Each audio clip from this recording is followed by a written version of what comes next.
mañana y vamos a continuar con esta serie de temas que traemos sobre las cartas del apóstol Pedro. Mensaje número 3, cartas del apóstol Pedro, mensaje número 3 en esta hora. Comenzamos mirando una introducción donde veíamos acerca del motivo de la carta a los que están sin patria, porque la ciudadanía de ellos no es acá, sino en el cielo. Amén. Y era una carta, y el motivo de la carta era poder animarles en medio de tanta persecución, tanta dificultad. Y por eso vamos a encontrar ese ánimo. A eso ya veíamos, hermanos, los destinatarios de la carta. Y hoy vamos a mirar acerca de el renacer del cristiano, versículos 3 al 5, donde estamos. Primera de Pedro, capítulo 1, versículo 3 al 5. Bueno, el tema es la regeneración realmente. Ese es el tema, la regeneración. Pero yo quiero mostrarle, conforme a cómo está en la Reina Valera, que habla de el renacer del cristiano. Vamos a leer esos versículos 3 al 5, porque ahí vamos a estar por la próxima hora. Ahí dice: bendito el Dios y Padre de nuestro Señor Jesucristo, que según su grande misericordia nos hizo renacer para una esperanza viva, por la resurrección de Jesucristo de los muertos, para una herencia incorruptible, incontaminada e inmarcesible, reservada en los cielos para vosotros, que sois guardados por el poder de Dios mediante la fe, para alcanzar la salvación que está preparada para ser manifestada en el tiempo postrero. Mis hermanos, vamos a ver 3 puntos hoy en el renacer del cristiano o la regeneración, pero otra vez yo voy a tomar las partes que están allí. El Padre, número 1, el Padre nos hizo renacer. Número 2, el propósito del renacer. Y número 3, vamos a ver, el Padre asegura nuestro renacer. En otras palabras, podríamos decir que en esos versículos vamos a ver lo que se conoce como la seguridad de la salvación, o lo que manejamos nosotros como la perseverancia de los santos. Vamos con el primer punto, mis hermanos. El Padre nos hizo renacer. Otra vez, la palabra renacer es regeneración, o en otros términos bíblicos, el nuevo nacimiento. Dado que todos nacimos mal, nacimos en pecado, nacimos muertos espiritualmente. Y luego va a leer el Evangelio de Juan capítulo 3, claramente dice que es necesario nacer de nuevo. El que no nace de nuevo, o el que no es regenerado, o las palabras de acá, el que no renace, de hecho la palabra renacer habla de volver a nacer, redoble, ¿no? Entonces nacer, renacer, volver a nacer. Entonces aquí se habla para los regenerados, los que han renacido o los que tienen el nuevo nacimiento. Entonces es para ellos. Y por eso Pedro escribe a esta iglesia que aunque está sufriendo, pero ellos han renacido, entonces es para ellos. Pero interesante, porque ahí yo veo 3 cosas. Primero, el Padre nos hizo renacer. Versículo 3. Bendito el Dios y Padre de nuestro Señor Jesucristo, que según su grande misericordia nos hizo renacer. Ahí está, el Padre nos hizo renacer, o nos dio la regeneración para una esperanza viva por la resurrección de Jesucristo de los muertos. Comienza, hermanos, con una doxología. Es lo que se conoce como una doxología. La doxología es una alabanza que hace, en este caso, la criatura a su creador. La doxología es poder adorar a ese creador. Y entonces, al entregar una verdad, obviamente, que es una verdad muy grande, como lo vamos a ver, nace una adoración, y él comienza diciendo: bendito el Dios. Hay una doxología, hay una alabanza para Dios cuando lo llama bendito, y así está en la palabra. Por lo menos en el Salmo 41:13 encontramos, también el salmista dice: bendito sea Jehová, el Dios de Israel, por los siglos de los siglos, amén y amén. Hay una doxología: bendito sea Jehová. También vemos como a Zacarías, cuando vea a su hijo Juan el Bautista, que está recién nacido, y él ya sabía que iba a venir un gran Salvador, entonces él dice en Lucas 1, 67 al 69, también hace una doxología. Lucas 1, 67, y Zacarías, su padde, es decir, padre de Juan el Bautista, dice que fue lleno del Espíritu Santo y profetizó diciendo: bendito el Señor Dios de Israel, alabado sea el Señor de Israel, bendito que ha provisto, que ha visitado y redimido a su pueblo, y nos ha levantado un poderoso Salvador en la casa de David su siervo. Un poderoso Salvador. ¿Sabe que nosotros tenemos un poderoso Salvador? Impresionante. Y también el apóstol Pablo, solamente menciono uno, Efesios 1:3, también hace una doxología cuando va a entregar toda la doctrina de la redención. Y entonces él, antes de entregarla, dice: bendito sea el Dios y Padre de nuestro Señor Jesucristo, que nos bendijo con toda bendición espiritual en los lugares celestiales en Cristo Jesús. Y es que, hermanos, cuando uno comienza a conocer a Dios, cuando uno comienza a conocer sus verdades, su persona y su obra, lo que has hecho por nosotros, lo único que puede salir de nosotros hacia Dios es adoración, alabar al Señor. No escatimamos en adorarle, y aunque la mayor adoración es una rendición a Él, una rendición que termina en obediencia, pero hay que alabarlo, hermanos, por lo que Él ha hecho por nosotros. Ese Dios, hermanos, que es bendito, bendito Dios y Padre, ese Dios bendito, también vemos que es Padre de nuestro Señor Jesucristo. Es decir, el Padre tiene un Hijo, porque mire cómo dice otra vez: bendito sea el Dios, pero ahora da otra referencia: Padre de nuestro Señor Jesucristo. ¿Quién es Dios? Dios es Padre, y Él es Padre de nuestro Señor Jesucristo. Ahora, aquí lo que estamos viendo, hermanos, es que hay una paternidad preciosa. La paternidad de Dios hace parte de su carácter. El punto acá es que Dios siempre ha sido Padre. Nunca. Dios no tiene principio ni fin. Dios es eterno. Eso no, la mente de nosotros no lo alcanza a percibir. Pero Dios siempre, siempre, siempre ha existido, y Él siempre ha sido Padre. Y la razón por la cual Él siempre ha sido Padre es porque Él tiene un Hijo. Se llama el Hijo con mayúscula. Por eso dice: bendito el Dios y Padre de nuestro Señor Jesucristo, que la palabra Señor ahí implica a Dios también, porque el Hijo, aunque Dios es el Padre, el Hijo es coigual al Padre. Es decir, no hay diferencia. El Hijo también siempre ha existido como Hijo. Entonces nos habla de esa paternidad. Podemos verlo, hermanos, en Juan 3:16, 17, dice: porque de tal manera amó Dios al mundo. Y uno entiende que cuando habla ahí de Dios está hablando del Padre, porque dice que ha dado a su Hijo. Ahí está la paternidad. El Padre amó a este mundo, y fue tan grande el amor que dio a su Hijo unigénito. ¿Para qué? Para que todo aquel que en Él crea, que cree en el Hijo, no se pierda, porque el hombre está perdido, mas tenga vida eterna. Y luego dice 17: porque no envió Dios a su Hijo. Otra vez ahí está la paternidad. No envió Dios a su Hijo al mundo para condenarlo, sino que lo envió para que el mundo sea salvo por medio de Él. En Mateo 3, 16, 17 encontramos algo parecido. Habíamos leído Juan 3, 16, 17, ahora es Mateo 3, 16, 17, donde dice: Jesús, después que fue bautizado y subió luego del agua, y aquí los cielos le fueron abiertos, note, y vio al Espíritu de Dios que descendía como paloma. Ahí el Espíritu de Dios se refiere al Espíritu Santo, pero se refiere ahora al Padre, Dios. Descendía como paloma y venía sobre él. Y hubo una voz de los cielos que decía: este es mi Hijo amado, en quien tengo complacencia. Note la paternidad de Dios. Por eso Pedro: bendito sea el Dios y Padre de nuestro Señor Jesucristo, ¿verdad? Ahí está hablando de eso. Entonces Él es Padre. Pero hay otro texto que me llama la atención, y ahora vamos a mirar eso, y es Juan 20, 17. Es muy importante porque Dios es Padre por su Hijo, y quiero hacer mucho énfasis en esto. La paternidad de Dios es por su Hijo Jesucristo. Pero ahora mire lo que va a pasar en Juan 20, 17.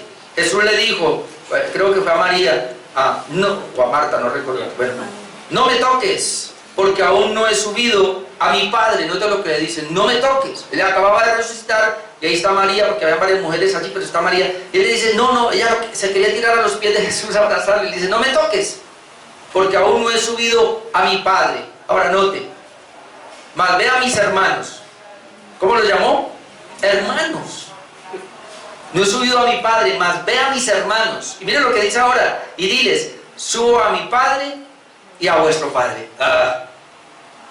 Subo a mi Padre. Dios es Padre por el Hijo. Yo quiero que eso tenga claro, porque no es como algunos creen que Dios comenzó a ser Padre cuando nos recibió como hijos. No. O lo peor, la enseñanza más paupérrima que existe ahora es pretender que toda la raza humana es hija de Dios. Y entonces usted escucha a diestra y dice, todos somos hijos de Dios. No, todos no somos hijos de Dios, todos somos criaturas de Dios. Somos creación de Dios, criaturas de Dios. Solamente son hijos de Dios estos que dice acá. Dice Jesús, subo a mi Padre. Él es mi Padre primero. Y ve a mis hermanos.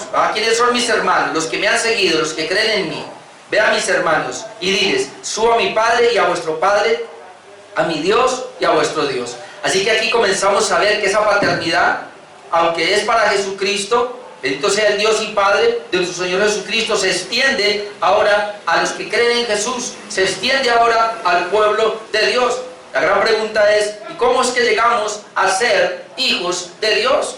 Gálatas 4, 4 al 7 nos lo dice. ¿Cómo es que tú y yo llegamos a ser hijos de Dios? ¿Cómo es que una persona puede llegar a ser hija de Dios, dado que ella es creación de Dios, mas no es hija de Dios? Por favor, si una persona no está en Cristo, si una persona no ha sido regenerada, que ese es el tema de hoy, la regeneración, si una persona no ha nacido de nuevo, ella no es hija de Dios, así vaya a una iglesia, no es hija de Dios, así su cónyuge sea hijo de Dios, así sus padres sean hijos de Dios. Si esa persona no es regenerada, no es hija de Dios. Por eso en la iglesia lo más importante es la regeneración o el nuevo nacimiento, o el hecho de que se tenga vida de Dios, vida espiritual que Dios se la dio. ¿Cómo llegamos a ser hijos de Dios? Gálatas 4, 4. Pero cuando vino el cumplimiento del tiempo, esto está en el plan de Dios, hermano, a Dios nada se le pasa por la faja, Él lo sabe todo, lo conoce todo, se hace de acuerdo a su plan. Cuando vino el cumplimiento del tiempo, el cumplimiento del plan que Él había determinado, Dios envió a su Hijo. Envió a su Hijo, nacido de mujer, nacido bajo la ley. ¿Pero para qué? Para que redimiese a los que estaban bajo la ley. Él comienza a hablar de la redención. Él vino, el Hijo de Dios vino para redimir a un poco de gente que estaba bajo la ley, a fin de que recibiésemos la adopción de hijos. ¿Quién puede ser hijo de Dios? El que es adoptado por medio de Cristo, es decir, por la redención. La palabra redención acá viene de la palabra rescate y tiene que ver con la cruz. Cristo en la cruz pagó un precio para rescatar de la raza humana caída a un grupo de personas. Él los redime, Él los rescata, pagando el precio por ellos. Y entonces ahora dice aquí la Escritura, cuando se cumplió, vino entonces, envió a su Hijo, a fin de que recibiésemos la adopción de hijos. Así que tú y yo somos hijos de Dios y podemos llamar a Dios Padre porque somos adoptados. Hermano, y otra vez, entienda lo que es la palabra adopción. Y la voy a explicar. Mi mamá adoptó, bueno, era la sobrina de mi papá, igual lleva mi sangre, pero mi mamá la adoptó a una prima mía y la crió como su hija, y es su hija y todos los papeles son su hija. Bueno, en ese caso no aplica tanto porque ella sí lleva mi sangre por parte de mi papá, pero lo que yo quiero explicar es que no lleva mi sangre, pero bueno, por parte de mi papá sí, porque es mi prima al fin y al cabo. Pero cuando se adopta a una persona, ese ejemplo lo hice Marlon, pensemos en alguien que es adoptado, no tiene nada que ver. ¿Por qué es hijo ahora? Y entonces los padres van y lo adoptan, y es hijo. ¿Y por qué es hijo? Tiene todos los méritos del hijo, pero no tiene nada que ver, es decir, en genes, en sangre, no tiene nada que ver con ese papá. Hermano, así somos tú y yo. Por favor, entienda eso. Porque mucha gente cree que la adopción, yo soy hijo ahora, entonces yo tengo los genes de Dios, la sangre de Dios, y es que Dios tiene sangre y tiene genes. Es espíritu, acuérdese. Pero no es eso. Somos adoptados como hijos de Dios. Somos criaturas, Él sigue siendo el creador. Nosotros nunca nos volvemos ni Jehová Junior, ni Diositos, ni nada de eso. Jamás. Nunca nos volvemos así. Seguimos siendo criaturas, solo que adoptados. Tú y yo somos hijos de Dios por adopción. Amén. Muy importante que entendamos eso. Entonces dice que luego, y por cuanto sois hijos, bueno, Sigo leyendo acá. Dios envió a su Hijo, nacido de mujer, nacido bajo la ley, para que redimiese, y eso es muy importante porque solo son hijos los redimidos, para que redimiese a los que estaban bajo la ley, a fin de que recibiésemos la adopción de hijos. Bueno, ya tengo la adopción. Y por cuanto sois hijos, Dios, es el mismo Dios, envió a vuestros corazones el espíritu de su Hijo. Ahora entiende por qué dijo, dile a mis hermanos, Dios envió a nuestros corazones el espíritu de su Hijo. Es el mismo Espíritu Santo, el Espíritu del Padre. Lo envió a nuestros corazones. Por eso somos hermanos. ¿En qué sentido tú y yo somos hermanos? En el sentido de que somos hijos. Yo no veo otra razón, hermano. ¿En qué sentido tú y yo somos hermanos de Jesús? Porque a mí hasta a veces digo, yo soy tu hermano, pero es que tú eres mi Salvador, tú eres mi Señor, tú eres mi Dios. ¿En qué sentido entonces es que yo puedo ser hermano de Jesús, hermano? Solamente en el sentido de adopción, de que yo puedo llamar a mi Padre, a Dios lo puedo llamar mi Padre como el Hijo lo llama Padre. Yo no encuentro otra situación acá, en ese sentido de que soy adoptado. Porque algunos no, él es mi hermano y lo toman como... No, yo sí me enorgullecía en mi tiempo con mi hermano mayor, claro. Ven que yo era peleonero, entonces yo a veces formaba unas broncas y como mi hermano estaba por ahí lo llamaba cuando no podía y como el todo grueso así, y de verdad yo nunca vi a mi hermano perder una pelea, era duro, está acá, no sé, y que Daniel no vino hoy, el mayor, estoy hablando del mayor, no estoy donde vino, no mentiras, no mentiras, pero es que yo nunca me defendí, a mí me defendió fue mi hermano el mayor. Ya se enojaron porque le dije débil, sí.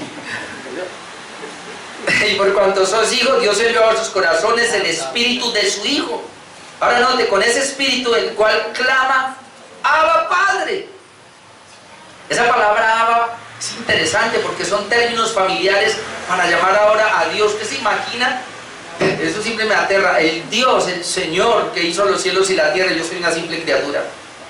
El Dios que tenía toda la autoridad y todo el derecho de enviarme al infierno, ahí me adopta y me hace su hijo y me da el Espíritu Santo para que yo ahora me acerque a Él en términos familiares. Yo pueda, pues no sé si usted tuvo confianza con su papá, pero por lo menos los niños ven al papá y se le tiran encima. Usted ha visto esos videos o le han contado donde hay un niño en un segundo piso y el papá está abajo, tírate hijo, y el hijo sin pensarlo se va tirando porque sabe que los brazos del papá no lo va a dejar aporrear, o sea, siempre un hijo confía en su papá. Claro que hay papás malos, ¿verdad? Pero siempre un hijo confía en su papá. Y ahora que Dios pueda llamarte a ti, llamarme a mí, que éramos sus enemigos, hermano, merecedores del infierno, y ahora nos llama sus hijos. Qué privilegio tenemos nosotros cuando oramos, cuando vamos a hablar. Yo cuando voy a orar, yo digo, ¿cuál es mi padre? No lo merezco, pero ahora entiendo que fue por el Hijo. Por eso me gusta esta expresión y me demoré un poquito ahí. Dice que entonces por el Espíritu podemos clamar Abba Padre. Luego dice, así que ya no eres esclavo sino hijo. O sea que ¿qué éramos? Esclavos. Éramos esclavos del pecado, éramos esclavos de nosotros mismos, de nuestra corrupción pecaminosa, éramos esclavos del diablo. Por eso Cristo vino a liberarnos para que fuéramos hijos ahora de Dios, y entonces ya no somos esclavos sino hijos. Y algo más, y si hijos también, herederos de Dios por medio de Jesucristo. Aunque ahora voy a hablar un poquito de esa herencia. Ese Padre, hermanos, bendito sea el Dios y Padre del Señor Jesucristo. Ahora, ese Padre nos hizo renacer por su gran misericordia y por medio de su Hijo, versículo 3. Bendito Dios y Padre del Señor Jesucristo, que según su grande misericordia, según su grande, ni siquiera misericordia, sino su grande misericordia, ¿qué nos hizo? Nos hizo renacer para una esperanza viva por la resurrección de Jesucristo de los muertos. Ahora, note acá, hermanos, dice, ese Padre nos hizo renacer. Es decir, ningún ser humano puede renacer. Ningún ser humano puede volver a nacer. Y perdónenme, pero ¿cuál es el error que tuvo la iglesia evangélica y que tiene hoy día la mayoría de las iglesias todavía? Que creen que el hombre puede renacer. A mí me enseñaron, crea en Jesucristo y nace de nuevo. O sea, entonces yo puedo nacer de nuevo porque tengo la habilidad de creer. Arrepiéntase y verá que Dios le da el nuevo nacimiento. Y así nos enseñaron a nosotros. Por eso los pastores, venga y haga una oración de fe para que nazca de nuevo, para que sea regenerado. Eso no lo puede hacer usted, nadie lo puede hacer. Somos regenerados, dice, Dios nos regeneró. Y yo quiero que lo vea otra vez, que según su grande, y lo hizo según su grande misericordia, y ahora le explico, que según su grande misericordia nos hizo renacer. Nos dio la regeneración, nos dio el nuevo nacimiento. Hermano, mire, por favor, entendamos esto. Tú eres regenerado, yo soy regenerado. Tú has nacido de nuevo, yo he nacido de nuevo. Tenemos la salvación asegurada porque Dios lo hizo. La salvación es de Dios. Nadie lo logra. De hecho, le voy a decir algo porque mucha gente nos acusa. Ustedes son de los que creen que entonces una persona quiere venir al Señor y Él lo rechaza porque no estaba en la predestinación. ¿Quién dijo eso? Ninguno quiere venir a Dios, ninguno puede venir a Dios. Si alguien viene y lo hace desde su corazón, y le aprovecho para decir, si en este culto todos estamos aquí de corazón, vinimos del corazón porque somos regenerados, porque Dios ya nos regeneró. Pero si hay alguien aquí que está viniendo por complacer a su familiar o a su cónyuge, si hay alguien aquí que está viniendo porque quiere que esta semana le vaya bien, si alguien está aquí por cualquier otra motivación y no es porque realmente ama a Dios, pues usted no es regenerado todavía y usted está buscando lo material. Porque el problema que tenemos hoy día es que la gran mayoría de la gente va a las iglesias a ver qué le pueden sonsacar a Dios. Qué bendición trae el pastor hoy para que me la dé porque la necesito para esta semana, y todo es material. No, señor, nadie puede hacer eso. De hecho, no hay bendición así. La bendición real es cuando Dios es el que la imparte. Dice claramente acá que Él nos hizo renacer. ¿Pero cómo lo hizo? Según su grande misericordia. Es decir, ese Padre, ese bendito Padre, nos hizo renacer a nosotros, pero lo hizo por su grande misericordia. Y aquí se combinan dos cosas, que es la gracia de Dios y la misericordia. Pero aquí Pedro quiere mostrar primero la misericordia, luego hablará de la gracia. Aquí nos toca la misericordia. Y cuando usted entiende lo que es la misericordia, hermano, usted va a vivir una vida para agradecerle a Dios. Nos dio la regeneración, nos dio el nuevo nacimiento, digámoslo de esta manera, nos hizo ser hijos de Dios para poder llamar a Él Abba Padre, por su misericordia. La palabra misericordia viene de un verbo que es miseria, miserable. Y entonces, ¿qué es lo que entendemos? Y esto aplica a que tú y yo éramos paupérrimamente miserables, dignos de conmiseración. Es decir, tú y yo estábamos tan perdidos, tan depravados, que merecíamos el infierno. No mereces más. Somos tan indignos, estamos en una condición tan baja y tan caída con relación a Dios, estamos tan podridos de nuestros pecados que merecemos el infierno. Pero aún así, la misericordia de Dios la veo de esta manera: Dios inclinándose a esa miseria. Perdónenme la expresión, pero es que es la palabra, Dios inclinándose a esa porquería. Y nos mira en ese estado putrefacto.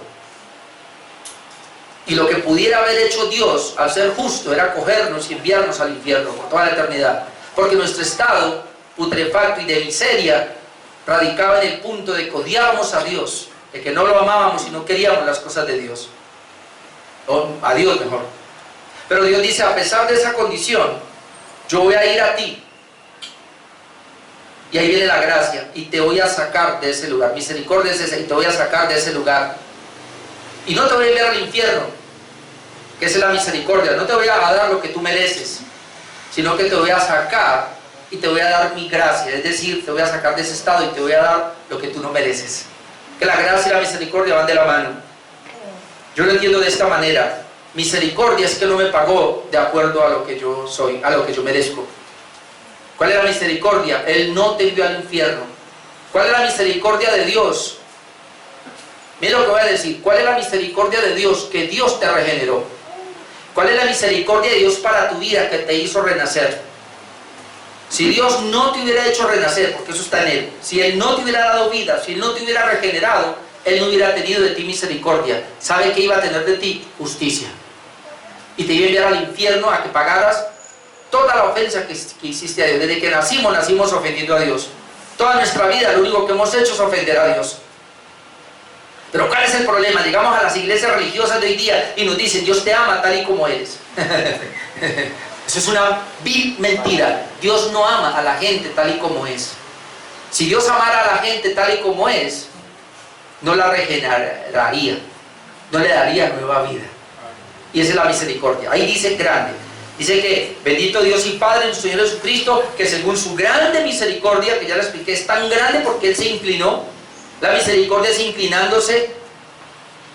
¿Qué es misericordia, hermano? Usted puede ir por la calle y usted puede ver a una persona y usted hace algo por esa persona y luego le da la gracia que la cambia de condición. Y Él hizo, aunque ese ejemplo no es tan bueno, nos hizo renacer. Pero viene un punto, bueno, un versículo acá que nos ayuda. Dice el Efesios 2, 4 al 6, porque ahí también nos habla de esa grande misericordia. Efesios 2, 4. Después de que viene hablando la miseria, estábamos muertos, perdidos en delitos y pecados, en la corriente de este mundo, bajo la autoridad de Satanás, todo eso. Entonces dice el verso 4, pero Dios, que eso lo cambió todo. Pero Dios, que es rico en misericordia. Allá dice grande misericordia, acá habla de una riqueza de la misericordia de Dios. Pero Dios, que es rico en misericordia, por su gran amor con que nos amó, note, aún estando nosotros muertos en pecado, que esa es nuestra condición, muertos en delitos y pecados, muertos en pecados, nos dio vida juntamente con Cristo. Esa es misericordia. A pesar de esa condición nos dio vida juntamente con Cristo, y entonces entra por gracia sois salvos. Y mire la misericordia de Él, y juntamente con Él nos resucitó. ¿Quiere más? Y así nos hizo sentar en los lugares celestiales en Cristo Jesús. Todo esto, hermanos, lleva la misericordia y la gracia de Dios por medio de Jesucristo, y nos hizo renacer. Por su misericordia nos hizo renacer. Ahora, y este es el punto más crítico y tengo que decirlo, hermano, Dios no le dio misericordia, y esa gran misericordia y esa riqueza de misericordia de Dios no es para todos los hombres caídos. Y yo voy a decir algo acá para que tú y yo valoremos la salvación que tenemos. Si tú y yo salimos de este lugar valorando realmente la salvación que tenemos, yo me doy por bien servido, porque ese es el propósito de este mensaje. Vamos a valorar lo que Dios nos ha dado. Como dice Hebreo, no descuidemos una salvación tan grande. Porque mire, otra vez, bendito el Dios y Padre de nuestro Señor Jesucristo, que según su gran misericordia, grande misericordia, nos hizo renacer. Pero el problema es que Él no tenía la obligación de hacerte renacer ni a ti ni a mí, porque mire lo que dice Romanos 9, 15 al 18, y esto es lo que no le gusta a mucha gente, pero está en la palabra. Romanos 9, 15 al 18. Pues a Moisés dice, tendré misericordia del que yo tenga misericordia. ¿Cómo entiende usted eso de que yo tendré misericordia del que yo tenga misericordia? Lo va a ampliar más. Y me compadeceré del que yo me compadezca. Ahora mire lo que dice, así que no depende del que quiere ni del que corre, sino de Dios que tiene misericordia. Depende de Dios que tiene misericordia. Y si quiere algo más, porque la Escritura dice a Faraón, para esto mismo te he levantado. Dios levantó a Faraón, ¿para qué? Para mostrar en ti mi poder y para que mi nombre sea anunciado por toda la tierra. De manera que de quien quiere, oiga, de quien quiere tiene misericordia, y el que quiere endurecer, endurece. ¿Por qué tú estás aquí? Y otra vez, si en este lugar hay una persona que no ha sido regenerada, estás aquí porque Dios la va a regenerar, porque Dios quiere regenerarte. Y si hay alguien que me está viendo por acá, por YouTube o por el Facebook en vivo, si está escuchando es porque Dios quiere regenerarte. De otra manera no nos pondría delante. Pero Él va a regenerar al que quiere, porque le va a dar misericordia al que quiere. Hermano, no se preocupe que el hombre no quiere. Tú y yo no queríamos. Cuando alguien quiere es porque Dios comenzó a hacer una obra en esa persona. Por eso Dios tiene misericordia del que quiere tener misericordia, y estoy seguro que Dios tuvo misericordia de ti como tuvo misericordia de mí, y por eso nos regeneró. La regeneración entonces es un acto de Dios. Nos hizo renacer, dice el verso 3. Nadie se dio la regeneración a sí mismo. Y esto lo hizo por medio de la muerte y la resurrección de Jesucristo. Leo el texto otra vez, verso 3. Bendito el Dios. Hermano, hay que bendecir a Dios siempre. Bendito mi Dios, bendito, alabado sea el Señor. ¿Por qué? pero ese Dios es Padre, que yo soy su hijo, así como Cristo es su hijo, bueno, en otra situación, pero Cristo es su hijo, yo soy su hijo por Cristo, que según su grande misericordia nos hizo renacer. ¿Pero para qué lo hizo? Paremos ahí por ahora, pasemos más adelantico. Nos hizo renacer por la resurrección de Jesucristo de los muertos. Es decir, el nuevo nacimiento es por la muerte y la resurrección de Jesucristo, como dice Romanos 6:4, porque somos sepultados juntamente con Él para muerte por el bautismo, a fin de que como Cristo resucitó de los muertos por la gloria del Padre, así también nosotros andemos en vida nueva. Y ahora entendemos por qué Cristo muere en esa cruz. Obviamente, Él no muere por Él, Él muere por nosotros. Él no muere con un pecado de Él, muere con el pecado nuestro. ¿Y por qué tuvo que morir? Primero, hermanos, porque Él llevaba tu pecado. Y segundo, porque la paga del pecado es muerte. Entonces Él tenía que asumir esa condición suya y mía y morir como un hombre para poder pagarle a Dios la deuda tuya y la mía. Es decir, en ese sentido tú y yo quedamos libres de pecado. Lo otro es que Él vive una vida justa para imputarnos esa justicia a nosotros, términos que estamos aprendiendo los lunes, ampliando un poquito más esa parte. Pero Él no solamente es la muerte, sino que Él resucita, tiene que resucitar. Dice Romanos 4:25 que Él resucitó para nuestra justificación. La muerte y la resurrección de Jesús eran necesarias para poder salvarnos. Por eso dice que nos hizo renacer por la resurrección de Jesucristo de los muertos. Hermano, la salvación tuya y mía es únicamente por la obra de Cristo. Desde que nació, toda su vida de justicia me la imputó a mí, y el hecho de que en la cruz vaya y muera por mí y luego resucite, todo eso es para beneficiarme a mí, y por eso es que tú y yo hemos renacido. No hay otra manera. Y claramente lo digo, aunque a la gente le perturba el oído, pero claramente lo digo. Si esto es así, entonces los regenerados, o los que nacen de nuevo, o como dice Pedro acá, nos hizo renacer, implica que no es para todas las personas entonces. Porque si fuera para todas las personas, todos serían salvos, todos renacerían, todos serían regenerados. Pero todos no son regenerados. De hecho, desde que Adán y Eva, el primero que fue al infierno fue Caín, que mató a Abel. Y la Biblia nunca dice que Caín se salvó, tuvo fe. La Biblia dice que Caín era del maligno. De ahí en adelante, todos los que ustedes conocen la Biblia que fueron vivos, se abría la tierra y los tragaba, Sodoma y Gomorra, todas estas ciudades que usted ve que pecaban y el Señor las enviaba directamente al infierno. Hay mucha gente en el infierno. Jesús no vino a morir por ellos. Todos los que murieron antes de Cristo están en el infierno, y los que han muerto de Cristo hasta acá 2000 años que no creyeron en Él están en el infierno. Y los que están ahora vivos, que no van a creer en Jesús, van a ir al infierno porque no son regenerados. Cristo muere en esa cruz, muere en la cruz pagando la deuda de aquellos que luego el Espíritu Santo les iba a dar vida. Dios a través del Espíritu les iba a renacer, les iba a dar la regeneración o una nueva vida. En Hechos 2, 23 y 24 leemos esto. A está hablando Pedro en su discurso, entregado, este es Jesús, entregado por el determinado consejo y anticipado conocimiento de Dios. Dios todo lo tenía planeado. Prendisteis y matasteis por mano de inicuos, crucificándole. Pero mire lo que dice el 24, al cual Dios levantó, suelto los dolores de la muerte, por cuanto era imposible que fuese retenido por ella. La resurrección de Cristo no se quedó allí. Tú y yo creemos en un Cristo vivo. Cristo no se quedó en la tumba. Cristo resucitó al tercer día. Es la base de nuestra fe. Cristianismo se sostiene no solamente en la sola Escritura, solo Cristo, pero ese solo Cristo implica su resurrección. El único que ha resucitado. La Biblia dice primicias de los que han muerto. Ahora sí, número 2, el propósito entonces de ese renacer o de la regeneración. ¿Cuál es el propósito de la regeneración? Versículo 3, pero déjeme yo agarro versículo 4, perdón, pero déjeme yo termino un poco del 4. Dice que nos hizo renacer para una esperanza viva. Versículo 4, para una herencia incorruptible, incontaminada e inmarcesible, reservada en los cielos para vosotros. Yo encuentro dos propósitos, hermanos, de la regeneración o el renacer. El primero de ellos es que nos hizo renacer para una esperanza viva. Dice claramente la Escritura, bendito Dios y Padre del Señor Jesucristo. por su grande misericordia nos hizo renacer para una esperanza viva. Ahí está. ¿Para qué nos hizo renacer? Para una esperanza viva. Ojo la palabra viva. Muchas personas quieren, ¿qué es esperanza? Ah, yo espero algo mejor. La esperanza es eso, yo espero algo mejor. Y aquí la gente puede esperar algo mejor en todos los sentidos, pero eso es muerto. Porque eso aquí se va a acabar, hermano.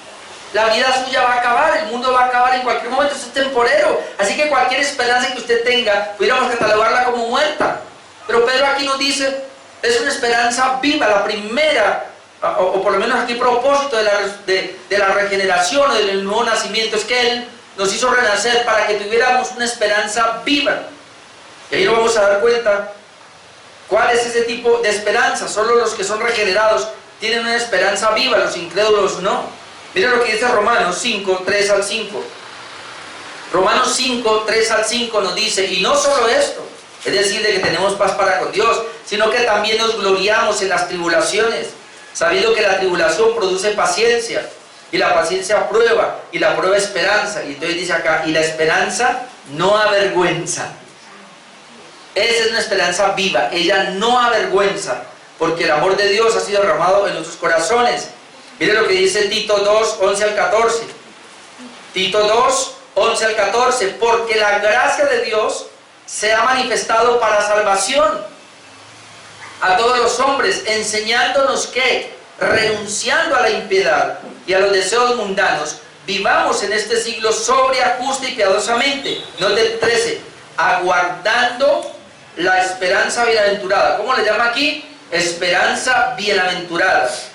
Y la manifestación gloriosa de nuestro gran Dios y Salvador Jesucristo. Así que aquí ya entendemos que la esperanza viva tiene que ver con la manifestación gloriosa de Jesús y la transformación de nuestro cuerpo, la glorificación de nuestro cuerpo, como lo vamos a ver más adelante. Pero otro texto, Colosenses 1, 26 al 27. Colosenses 1, 26 nos dice, el misterio que había estado oculto desde los siglos y edades, pero que ahora ha sido manifestado a sus santos, a la iglesia. ¿Cómo? A quienes Dios quiso dar a conocer las riquezas de la gloria de este misterio entre los gentiles. ¿Cuál es ese misterio entre los gentiles? Que es Cristo en vosotros, la esperanza de gloria. ¿Cuál es la esperanza viva? Cristo en mí, la esperanza de gloria. O Cristo en mí me da una esperanza de que voy a ser glorificado como lo fue Cristo. Hermano, Cristo vivió, murió, pagó la deuda de nuestros pecados, pero resucitó, y la Biblia registra que fue glorificado, y la Biblia dice que nosotros vamos a llegar al mismo nivel de glorificación de Él.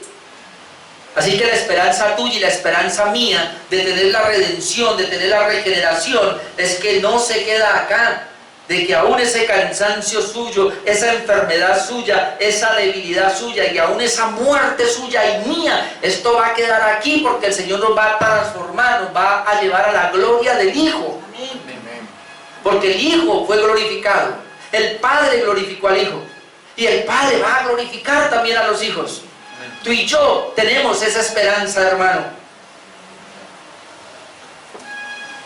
¿Para qué fuimos regenerados? El propósito, primero, para una esperanza viva. Número 2, para una herencia. Déjale leer otra vez. Nos hizo renacer para una esperanza viva por la resurrección de Jesucristo de los muertos. Versículo 4, para una herencia incorruptible, incontaminada e inmarcesible, reservada en los cielos para vosotros. Hermano, ahí hay mucho que decir, impresionante esto. Fuimos regenerados, se nos dio una nueva vida, nacimos de nuevo, o como dice acá, fuimos renacidos, no solamente para una esperanza viva, sino que el segundo propósito es para una herencia. Y mire lo que dice la herencia, para una herencia, pero esa herencia es incorruptible. La palabra incorruptible es que no se corroe, no se corrompe. La herencia que hay aquí abajo, yo no sé cuántos están heredando una herencia, pero todas las herencias acá se contaminan, se corrompen. ¿De acuerdo a lo que Jesús dijo? Que ¿para qué hacemos tesoros en la tierra donde la polilla y el orín corrompen? Dijo, más bien hacemos tesoros en el cielo donde no se corrompe. ¿Cuál es el problema con las herencias terrenales? Que todas se la van a pelear, matan por eso, pelean por eso, vuelven en enemistad por eso, y esto se queda aquí, nada se lleva. Así usted herede no sé cuántos billones de pesos, si se muere y se quedó, para que otros se peleen por eso. Sin embargo, aquí nos dice que es una esperanza incorruptible. El creyente tiene una esperanza que no se puede corromper. Luego dice es incontaminada, no se puede contaminar. Y luego dice es inmarcesible. Me llamó la atención la palabra inmarcesible porque leía de algo que decía que esa palabra tiene que ver con las flores, que anteriormente cultivaban las flores y las guardaban de tal manera que ya no se marchitaban. Es decir, había una protección para que no se marchitaran, y la idea es esa, la palabra inmarcesible es que no se marchita. Entonces la esperanza de nosotros, la herencia, de nosotros, no se puede corromper, no se puede contaminar, no se va a marchitar. Además dice que está reservada en los cielos para vosotros. ¿Por qué esto?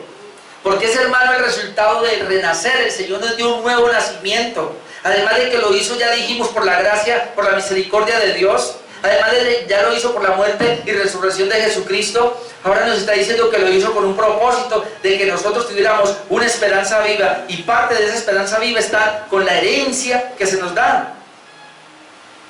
Ahora esa herencia, hermanos, es gracias a la resurrección de Cristo y a la unión que tenemos con Él. Romanos 8, 16, 17. Romanos 8, 16, 17 dice: el Espíritu mismo da testimonio a nuestro espíritu de que somos hijos de Dios. ¿Ven? El Espíritu ahora, el mismo Espíritu que nos dio Dios, ese da testimonio a nuestro espíritu de que somos hijos de Dios. Y ahora, y si hijos, también herederos. ¿Vio? Ahora somos herederos. Herederos de Dios. Pero mire, y coherederos con Cristo. Herederos de Dios y coherederos con Cristo. Pero entonces, si es que padecemos juntamente con Él, para que juntamente con Él seamos glorificados. ¿Qué es la herencia? Hermano, mírelo otra vez. Soy coheredero con Cristo, pero dice, si es que padecemos juntamente con Él, porque el creyente es llamado a padecer. Cuando a mí me dicen cosas, o hablan mal de mí o de la iglesia, ¿sabe que yo padezco? Y yo no aguanto, yo voy y le digo a Dios, mira lo que están hablando. Bueno, Señor, gracias, yo sabía que eso iba a pasar. Porque eso ya, menos mal que el Señor ya nos preparó y nos dijo, de ustedes van a hablar, de ustedes van a mentir, de ustedes van a decir todo esto, ¿verdad? Entonces hay que padecer, si es que padecéis juntamente con Él, pero en ese mismo padecimiento con Cristo, para que juntamente con Él seamos glorificados. Entonces, ¿qué tiene que ver con la herencia? ¿Quién va a recibir la herencia? El que es glorificado. ¿Quién va a ser glorificado? El que ha renacido. Y vamos al último punto. Versículo 5. El Padre ahora asegura nuestro renacer. El Padre nos hizo renacer. El Padre nos hizo renacer con un propósito. Pero ahora el Padre asegura ese renacer. Hermano, tú ya naciste de nuevo, yo ya nací de nuevo, pero la pregunta es, ¿podemos, como nos enseñaron a nosotros? Y es bien interesante porque yo lo escucho una y otra vez en la parte de la iglesia. Los que están conmigo ya saben los términos, los arminianos. Ellos dicen, está bien, Dios te dio la salvación, pero tú la preservas. ¿Y qué pasa si no puedo? La pierdes. Por eso muchos creen que la salvación se pierde.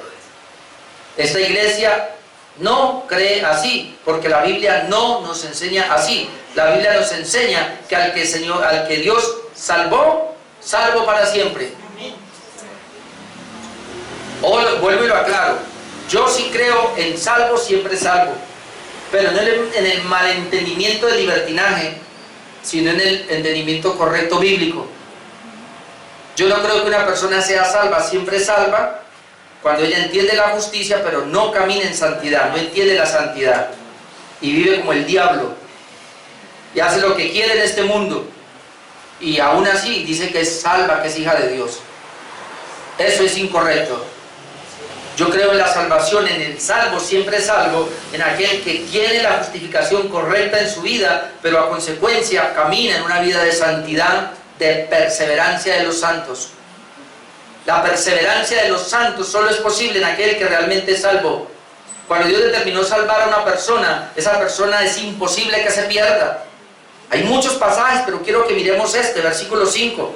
Estamos en 1 de Pedro 1:5. El Padre asegura nuestro renacer. Vale, desde antes. Versículo 4. Reservada en los cielos para vosotros. ¿Y qué es lo que viene? Dice que nos dio una herencia. Dice, nos hizo renacer para una esperanza viva por la resurrección de Jesucristo, para una herencia incorruptible, incontaminada e inmarcesible, reservada en los cielos para vosotros. Esa esperanza, esa herencia está reservada en los cielos para vosotros. Claramente lo dice allí. Pero luego dice que sois guardados. ¿Ve? Está reservada para nosotros por la regeneración. Pero que sois guardados por el poder de Dios mediante la fe para alcanzar la salvación que está preparada para ser manifestada en el tiempo postrero. Ay, hermanos, ahí hay mucho. Pero tengo que terminar ese versículo hoy. Está reservada en los cielos para nosotros. Esa herencia que hace parte de la regeneración. Nos regeneró por la misericordia de Dios. Nos regeneró por la muerte de Cristo. Nos regeneró con dos propósitos: de que tuviéramos una esperanza viva, de que tuviéramos una herencia. Pero luego dice que esa regeneración, que tiene que ver con esas dos cosas, está reservada para nosotros en los cielos. Entonces imagina, reservada para nosotros. Si está reservada para mí, eso no es para nadie más. O usted hace una reserva en un hotel o en un avión, usted ya pagó por adelantado, reservó y pagó por adelantado, y luego usted va ahí, no, qué pena, otro lo ocupó. Eso no es así. Cuando el Señor murió y pagó la deuda de tu pecado, te hicieron una reserva en el cielo. Jesucristo dijo, voy a prepararte una morada. En el cielo hay una morada para ti, una morada para mí. Desde el mismo momento que el Señor te redimió, nos hizo una reserva. Tranquilo, que nadie la va a ocupar, es tuya y es mía. Ah, la puedo perder. Ah, sí, entonces Dios, pobrecito Dios, no tiene el poder para guardarnos y yo la puedo perder. Y entonces el Señor, ¿ahora qué hago? Era para Él. No, voy a abrir un espacio aquí para otro. Yo no sé cómo entienden el Evangelio hoy día. Pues no lo leen. La Biblia claramente me dice, está reservada en los cielos para vosotros. Pero miren lo que dice, que sois guardados por el poder de Dios. ¿Dónde está la garantía? Que Dios es el que me guarda para llevarme allá. Si Dios hubiera dejado en tus manos esa reservación y hubiera dicho, ahora peléala, ya te salvé y te hice una reserva, pero tienes que pelearla para llegar allá, y si no la pierdes, hermano, tú y yo nunca llegaríamos, porque nos conocemos. Porque cada día tengo que arrepentirme porque le fallo. Yo ya no le prometo al Señor, Señor, yo voy a dejar esto. No, porque cuando le prometo más lo hago. Más bien le pido ayuda al Señor. Y cuando la embarro, Señor, gracias porque me perdonaste. Qué salvación tuya. Si hubiera sido de mí, Señor, ya la había embarrado hace rato. Pero qué lindo, hermano, saber que yo soy guardado por el poder de Dios. Tú y yo. Y esa es la preservación. Por eso creemos en la perseverancia de los santos. Los santos, que somos nosotros, los regenerados, perseveramos por la preservación de Dios. Por eso Jesús dijo, el que persevere hasta el fin, este será salvo. Pero ni se imaginen que el Señor estaba diciendo eso para ponernos nosotros a correr. No. ¿Cómo el Señor sabe que somos salvos? Porque van a perseverar. Pero el Señor sabía que esa perseverancia por la palabra de Dios era gracias a la preservación de Dios. Si Dios no preserva tu vida, si Dios no preserva mi vida, y vamos a votar esto. Como dicen los teólogos, si tú no hiciste nada para salvarte, vas a hacer algo para guardar esa salvación. No, no, pero es que en Hebreo dice que no descuidemos una salvación tan grande. Pues claro, ahora que yo entiendo la salvación, yo no la voy a descuidar. Pero la gente malentiende y dice, no, si ahí dice que la descuides porque la puede perder. ¿Dónde dice eso? Al contrario, la Biblia está llena de pasajes. ¿Acaso el mismo Jesús dijo, me siguen y yo les doy vida eterna y no perecerán jamás? El Señor que le prometió vida eterna a sus ovejas, que son sus ovejas, que Él dijo, yo morí por esas ovejas, pagué el precio por esas ovejas, ahora son mis ovejas, les promete vida eterna, ahora ya se van a perder.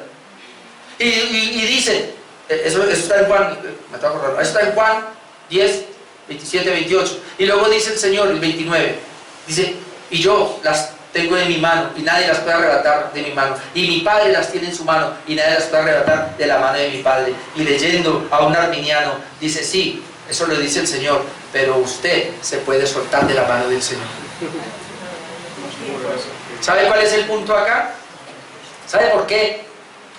Está reservada y guardada mediante el poder de Dios. Note lo que dice, y a mí me gusta esto.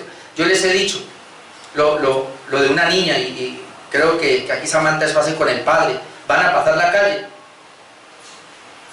y entonces llega y le dice el papá, vamos a pasar la calle, mami, Samantha, vamos a pasar la calle, agárrate de mí. Yo dije, no papi, agárrame tú. Vea la diferencia.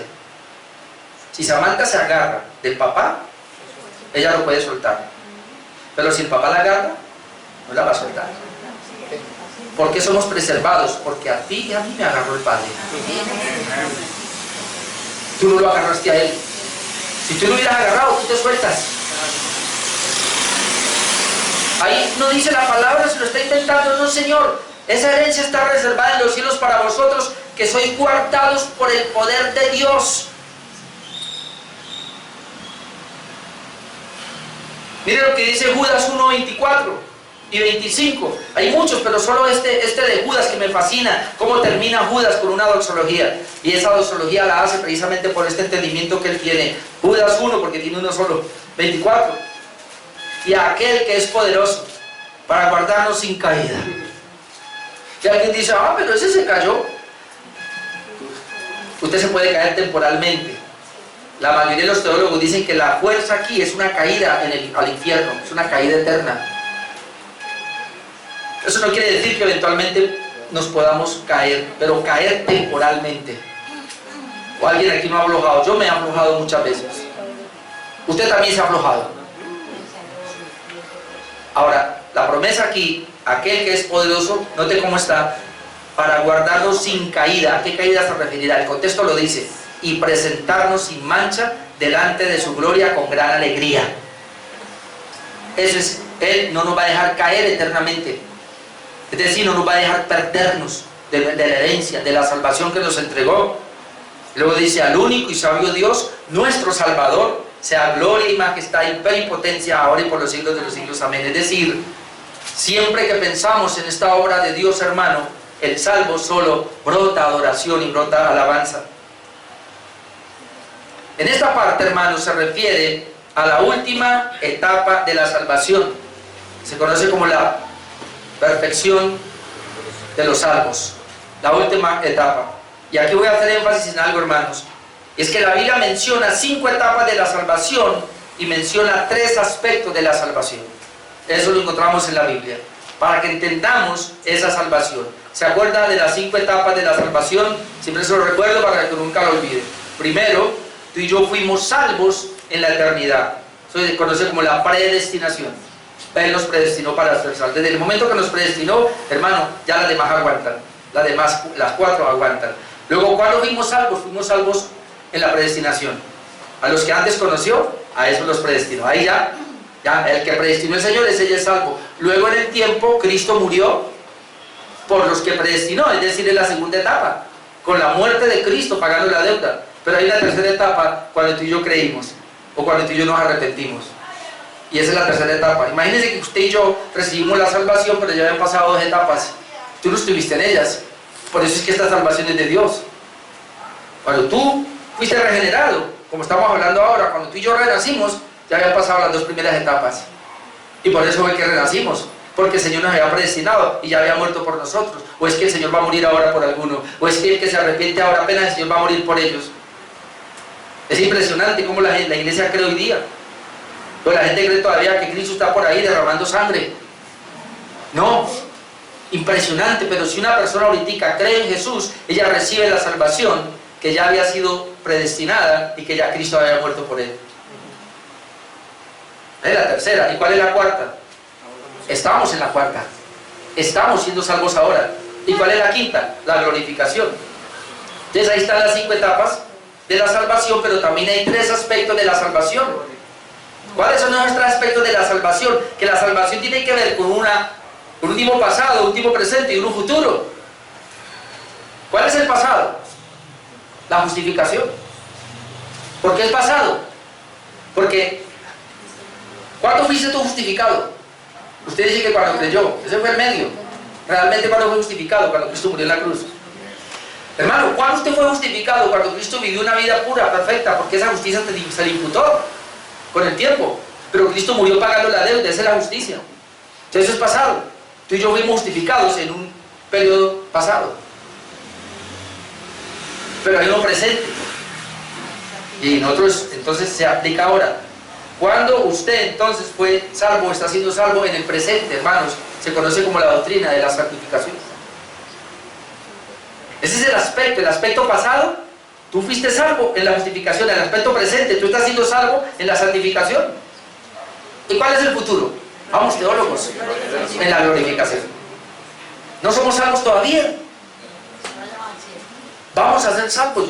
No se asusten, no somos salvos todavía. Nos falta un peldaño. Ya estamos andando en el 4.º peldaño.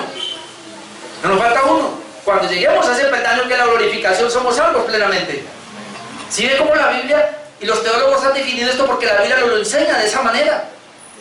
Para que entendamos que no es lo mismo la justificación y la santificación. Y para que entendamos que yo ya fui justificado, soy perfecto, soy puro, no tengo pecado delante de Dios, pero en mi vida presente tengo pecado y necesito santificarme. Y va a llegar un momento, que es lo que está hablando Pedro acá, que se llama la glorificación, que es la herencia eterna que nos tiene allá reservada. ¿Ven? El creyente fue salvo, hermanos, en esperanza. Romanos 8, 22 y 25, para que lo vean. El creyente fue salvo en esperanza. Romanos 8, 22, porque sabemos que toda la creación gime y aún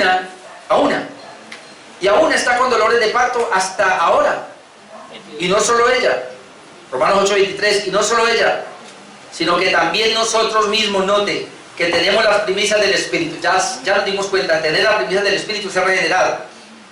Nadie que no sea regenerado no tiene el Espíritu. El regenerado tiene el Espíritu, tenemos las primicias del Espíritu. Entonces nosotros también, que tenemos las primicias del Espíritu, nosotros también gemimos dentro de nosotros mismos. ¿Cómo vamos a gemir? No tenemos el Espíritu, no somos salvos, pero gemimos dentro de nosotros esperando la adopción.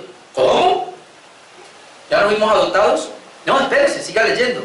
Esperando la adopción, la redención de nuestro cuerpo. ¿Bien que hay otra adopción? Ya fuimos adoptados y podemos llamar a Dios mi Padre por el Espíritu de adopción. Pero nos falta otra adopción, que es la del cuerpo. Y esa se va a dar cuando tú y yo resucitemos y entremos a la gloria. Ahí el Señor nos adopta en nuestro cuerpo. Por eso dice que esperamos la redención de nuestro cuerpo. Ya fuimos redimidos, hermano, pero hay otra redención. Se llama la redención de nuestro cuerpo. Luego dice, porque en esperanza fuimos salvos. ¿Cómo fuimos salvos? En esperanza. Y esta es la esperanza viva, y esta es la esperanza de la herencia eterna que Pedro nos dice, fuimos salvos. Pero la esperanza que se ve no es esperanza porque lo que alguno vea que esperarlo, es decir, tú lo ves. ¿Cómo vivimos nosotros? Por la fe, pero es una fe ciega, es una fe en la palabra, es una fe en la obra de Cristo, de que Él vino, murió por nosotros, tú no estabas, no te diste cuenta de eso, Él murió, resucitó, tú no viste resucitado, la Biblia lo dice, Él está a la diestra del Padre, intercede por mí, no lo veo, no lo entiendo, no sé cómo es eso, pero lo creo porque la Biblia lo dice, y esa es mi esperanza, y entonces, en esperanza fuimos salvos, pero la esperanza que se ve, no es esperanza, es decir, si tú quieres ver algo, eso que es esperanza, pero lo que no se ve, hay que esperarlo, pero si esperamos lo que no vemos, ¿qué pasa? Con paciencia lo aguardamos. ¿Qué está haciendo la iglesia ahora? Esperando lo que no ve. ¿Y qué es? La glorificación de su cuerpo, la última etapa de la salvación. ¿Dónde comenzó todo esto, hermano? En la eternidad. Pero Dios lo hizo al regenerarnos. Y termino con esto. Dios nos guarda, pero mediante la fe. La fe es el medio para adquirir. Voy a leer otra vez el texto. Versículo 5. Que sois guardados por el poder de Dios. Otra vez, hermano, cada vez que falle usted, caiga rendido al Señor y dígale: Dios, gracias porque yo soy guardado por tu poder.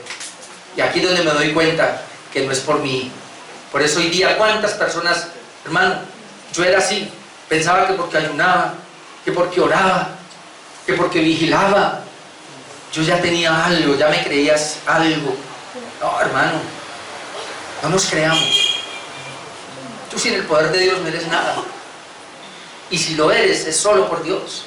Él es el que te da, Él es el que te habilita. Soy guardados por el poder de Dios, pero entonces aquí está, mediante la fe. Es decir, la fe es el medio. La palabra mediante es porque nos habla de el medio. El medio es la fe. ¿Y para qué? Para alcanzar la salvación, porque no le hemos alcanzado la salvación plena, que está preparada para ser manifestada en el tiempo postrero. Y entonces termino con este pasaje, Hebreos 3, 14 al 15. Hebreos 3, 14 al 15, porque somos hechos participantes de Cristo, con tal que retengamos firme hasta el fin nuestra confianza del principio, entre tanto que se dice: si oyeres, ¿cuándo? Hoy su voz. O lo que voy a decir acá: no endurezcáis vuestros corazones como en la provocación. Dice que somos salvos por el poder de Dios, pero mediante la fe. Dios nos dio la preservación, nosotros perseveramos. ¿Cómo perseveramos? Tú y yo, por medio de la fe. ¿Qué es por medio de la fe? La fe viene por el oír la palabra de Dios. Tú y yo seguimos, necesitamos ejercer la fe, necesitamos recibir la fe, necesitamos caminar en fe. Aunque Dios nos guarda por su poder, lo hace a través de la fe. Y por eso estudiamos la palabra, y por eso mantenemos en la palabra. Porque ¿qué pasa? Dice: con tal que retengamos firme hasta el fin nuestra confianza del principio. ¿Pero de qué manera? Entre tanto que se dice hoy. Por eso hoy vinieron. Por eso mañana es hoy y estudiamos. Por eso el miércoles es hoy y predicamos aquí. Por eso el jueves es hoy y nos conectamos vía internet.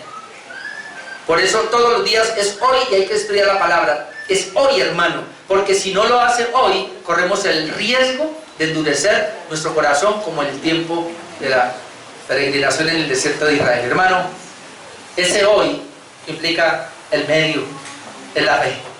Mientras más palabra, más fe viene.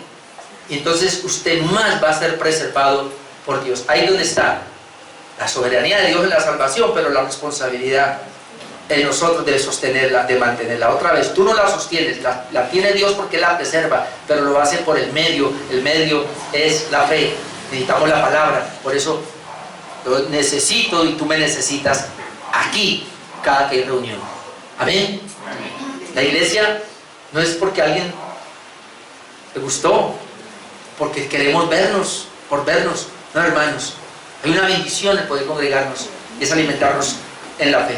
Termino rápidamente acá. Hoy hablé del renacer del cristiano o la regeneración. Número 1, el Padre nos hizo renacer por su misericordia y por la muerte de su Hijo. Número 2, el propósito de ese renacer para una esperanza viva, un eres incorruptible. Y número 3, el Padre asegura nuestro renacer. Dios nos preserva por medio de la fe para que perseveremos. Amén. Oremos.